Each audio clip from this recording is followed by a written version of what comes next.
poking and prodding his way around so close to Jeems. It's been the problem for Jeems that he plays this role for his squad, and this time he falls victim to it. HaiSaki catches him on the move as he hops on out of the vehicle, but with the pressure from E-Arena on the observatory as well.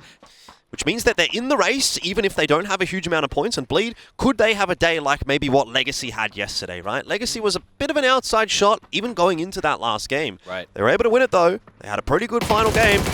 But if you run into a player like Himass, maybe you'll be running into a few more problems. So you need to be more worried about Himass running into you, especially if you feel safe in a compound. He's always that little creepy demon making his way up close and personal because he's got so much confidence and he has every right to make this play. Himass. This fight is really brewing, isn't it? Cerberus definitely want to take this compound. They want to take it away from Gen G. And you do back them. Look at that from Himass. It's just so clean. And it gets deleted. No trade as of yet, but HaiSaki will drop. So back to the 3-on-3, and Himass is looking for his impact once again. He just doesn't lose fights. Back to 20 HP. Another first aid kit to be popped. Tosi going to try and make something happen, excuse me, but he gets traded straight away. The setup is too good from Cerberus. HaiSaki bleeding out. They've got to find this final player, and they've got to do it quick. We're yet to see a knock in this kill feed that doesn't have a headshot symbol next to it. These guys are absolute insane aimers in this game, and all the utility has been expended in the earlier parts of this engagement. Taikonn just trying to find an angle along the hallway, and he will do so. Rex caught off guard. Barpo just managing to get out of the way, but he's down to single-digit HP, and Taikonn will take him out as well. Well, it wasn't quite 100% clean from Cerberus, but it was still a pretty damn good job. Got to remember, though, they only have 3 players alive. Same for Falcons. So those 2 teams that you'd look at and go, okay, well, the circle's been good to those teams. Oh, he spotted another one. Still are a little bit wounded, so there might be an angle for someone else to sneak something in somewhere. Either way, yeah, E-Arena on the receiving end of a couple of the Cerberus shots, and all he can really do is put his head down and hope for the best.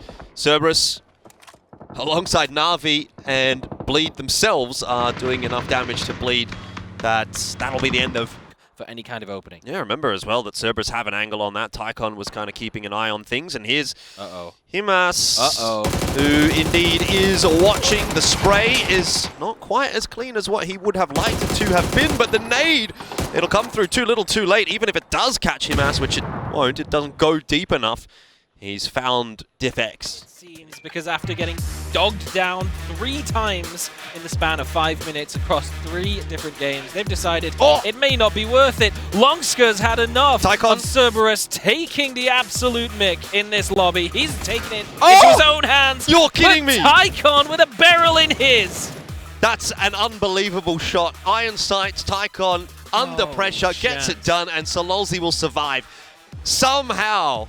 He's letting him know. You hear him in the background. That man is screaming. He says, no chance, New Happy. You're not taking down my teammate today. Get your hands off my boy.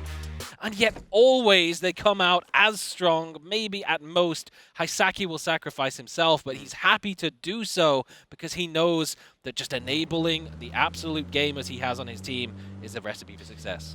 Just jump over and in a couple of minutes you'll see it. Great shots. Iron sight barrel as well. Starting well. Quizzy as well chiming in. Twisted Minds, have they bitten off a little more than they can chew? Virtus.pro also losing members here and there. As Falcons get involved, we sort of say Phase 2 is a little bit slow in terms of the frags, but Phase 3 has really picked the pace up. Have no choice. They 23. cannot fail. They need at least like 40 points from this point on. They've already let 1 game go without trade once again. FaZe Clan get the better of them, and up on Everest, Howl have now entered the fray. Yeah, Cerberus are down to just the 2. And you've got shots coming through from Howl, like you said. VLTH are on the other side of this, and doesn't look very good for Cerberus. We did say they were the kings of the hill, but seems as though there's some regicide in play at the moment. I like that word. Yeah. Age of Empires. Age of Empires 2, fantastic. Yeah. No, but it definitely feels fitting. Taikonn, though, can't get out of there quickly enough. The P90's hunting him down, but Himass is there to answer back onto the Mad. Himass is always there, isn't he? He's always looking, always hunting. Hasn't quite had as impressive of a game 2 compared to game 1, but he might be able to double down actually on Hal here. He's got a bit of a positional advantage being up above them. I feel like that's setting the bar pretty darn high, though, for yourself. 1,000 damage.